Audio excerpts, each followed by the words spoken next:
বিদ্যালয়, টেকনিক্যাল বিশ্ববিদ্যালয় এবং ইঞ্জিনিয়ারিং বিশ্ববিদ্যালয়, পলিটেকনিক ইনস্টিটিউট থেকে আমাদের সাধারণ ছাত্র ভাইরা দলে দলে আমাদের সাথে জমায়েত হচ্ছে। আলহামদুলিল্লাহ, আমরা আমাদের সকল ছাত্র ভাইদেরকে স্বাগত জানাই। আহলান ওয়া সাহলান। আমরা দেখতে পাচ্ছি বিগত তাবলীগ জামাতের একটা পক্ষ বিগত কিছুদিন আগে টঙ্গীর ময়দানে ঝড় ইস্তেমা করেছে। আমরা সাদ সাহেবের অনুসারীরা তারা টঙ্গীর ময়দানে ঝড় ইস্তেমার ঘোষণা করেছে, তাদের সাথে বিভিন্ন রকম তালবাহানা করা হচ্ছে। আমরা এই তালবাহানা দেখতে চাই না। আমরা এই বৈষম্যমূলক সরকার, বৈষম্য মুক্ত দেশ চাই। জুমার পথে এদেশে তাদের সর্বোচ্চ মুরব্বীকে নিয়ে এসে ইস্তেমা জোর করতে পারে, আন্দোলনের অনুসারেও করতে পারবে। আমাদের এক দাবি, এদেশে বৈষম্য মুক্ত ইস্তেমার জোর আমরা চাই। ইস্তেমার জোর যদি বৈষম্য মুক্ত আমরা না পাই, না হয় বিগত সামনের দিনে যে আন্দোলন করে উঠবে, আমরা সেই আন্দোলনকে থামাতে পারবেন না। এই আন্দোলনকে ঠেকান দেওয়া সরকারের পক্ষে কষ্ট হয়ে যাবে। আমরা স্পষ্ট সচেতন ছাত্র নাগরিকের পক্ষ থেকে স্পষ্ট জানাতে চাই, বৈষম্যমূলক সরকার বৈষম্যমূলক আচরণ বন্ধ করুন, বৈষম্যমূলক আচরণ বন্ধ করুন, এই দাবি আমি জানাতে চাই। এই বৈষম্যকে বাংলার জমিনে দাফন করেই ছাড়বে ইনশাআল্লাহ। আর সেই বৈষম্যের খবর রচনা হবে 17 তারিখ আমাদের টঙ্গীর ময়দানে। সারা বাংলাদেশ থেকে লক্ষ লক্ষ ছাত্রীদের প্রবেশের মাধ্যমে 5 দিনের জোর বাস্তবায়নের মাধ্যমে এবং সেখানে মাওলানা সাহেব অনুসারীদের সর্বোচ্চ মুরব্বী মাওলানা সাহেবের উপস্থিতিতে 5 দিনের জোরের মাধ্যমে এই বৈষম্যের অবসান করতে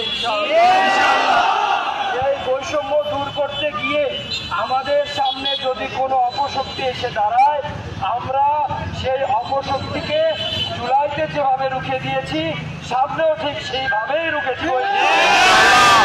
জন্য আমরা প্রশাসনকে খুব সতর্ক করে দিচ্ছি, আপনারা যদি আপনাদের দায়িত্ব পালনে ব্যর্থ হন, যদি কোনো অস্থিতিশীল পরিবেশ তৈরি হয়ে যায়, আমরা বারবার সতর্কতা করে জানাচ্ছি, আপনাদেরকে সরকার ক্ষমতা দিয়েছে, আপনাদেরকে সরকার, আমরা বৈষম্য বিরোধী ছাত্র আন্দোলন, আমরা আপনাদেরকে এই জন্য আপনাদের হাতে তুলে দিয়ে যাই যে আপনারা আপনাদের অস্ত্র গুটিয়ে হাতে চুরি করে বসে থাকবেন আর বলবেন আমাদের কি করার।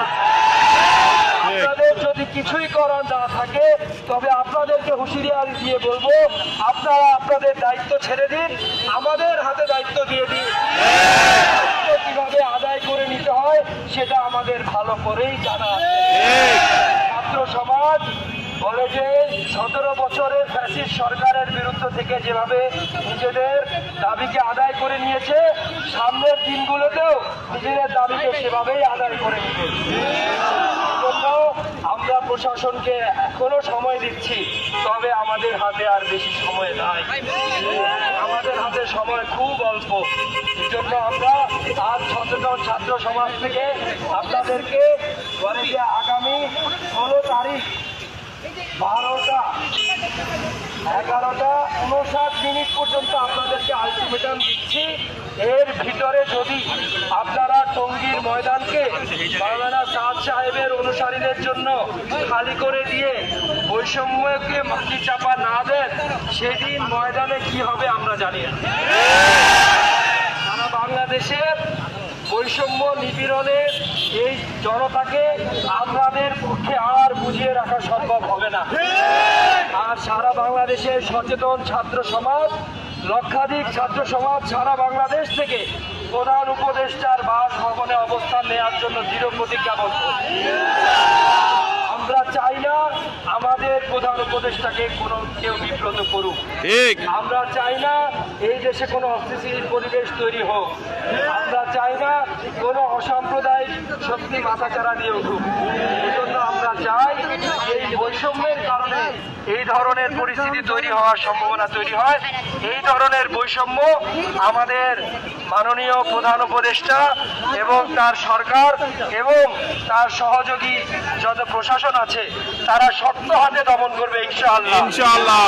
একটা কথা মাথায় রাখবেন, ফোড়া যদি গায়ে উঠে যায় সেই ফোড়া অপারেশন না করলে সেই ফোড়া বাড়তেই থাকে। আজকে প্রশাসন বলতেছে তারা তো উগ্র, আপনারা তো ভদ্র, আপনারা আরো 1 বছর মেনে যান। গত 7 বছর আপনাদের উপর অত্যাচার হয়েছে, আরো 1টা বছর আপনারা অত্যাচার সহ্য করুন। জুলাইয়ের অভ্যুত্থানে 2000 ভাই কি অত্যাচার আর নিপীড়ন আর বৈষম্য সহ্য করার জন্য রক্ত দিয়েছিল? 2000 ভাই কি অত্যাচার আর বৈষম্য সহ্য করার জন্য জীবন দিয়েছিল? আমার ভাইয়েরা কি আজও হাসপাতালে কাতরাচ্ছে বাংলাদেশে বৈষম্য টিকে রাখার জন্য? তাহলে কেন আমরা সেই বৈষম্যের পক্ষে আজকে দাঁড়াচ্ছি? এই প্রশাসন, যে সরকারের পক্ষের ব্যক্তি এই বৈষম্যের পক্ষে কথা বলবে আমরা ধরে নিব, আমরা সচেতন ছাত্র সমাজ ধরে নিব। আমাদের জুলাইয়ের অভ্যুত্থানের যে স্পিরিট, বৈষম্য বিরোধী বাংলাদেশের যে স্পিরিট, আপনারা সেই স্পিরিট থেকে সরে যাচ্ছেন। কিন্তু আমরা সচেতন ছাত্র সমাজ আপনাদেরকে হুঁশিয়ারি দিয়ে জানিয়ে দিতে চাই, আমরা সেই বৈষম্য বিরোধী বাংলাদেশের স্বপ্নকে ভুলণ্ঠিত হতে দিব না, দিব না, দিব না ইনশাআল্লাহ। এবং সেই বৈষম্যের কবর রচনা হবে মাওলানা সাদ সাহেবের অনুসারীদের 5 দিনের জোর ইস্তেমা টঙ্গীর ময়দানে মাওলানা সাদ সাহেবের উপস্থিতিতে বাস্তবায়নের মাধ্যমে ইনশাআল্লাহ।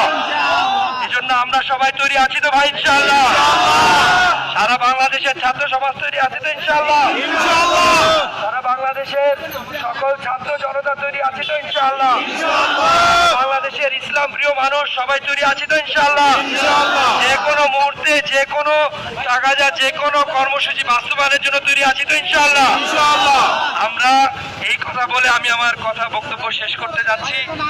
আমরা আমাদের 1 দফা 1 দাবি, আমাদের 1 দফা 1 দাবি 20 থেকে 24শে ডিসেম্বর টঙ্গীর ময়দানে মাওলানা সাদ সাহেবের অনুসারীদের 5 দিনের জোর মাওলানা সাদ সাহেবের উপস্থিতিতেই আমরা দেখতে চাই ইনশাআল্লাহ। ধন্যবাদ সবাইকে। আসসালামু আলাইকুম। ওয়া আলাইকুম আসসালাম ওয়া রাহমাতুল্লাহ।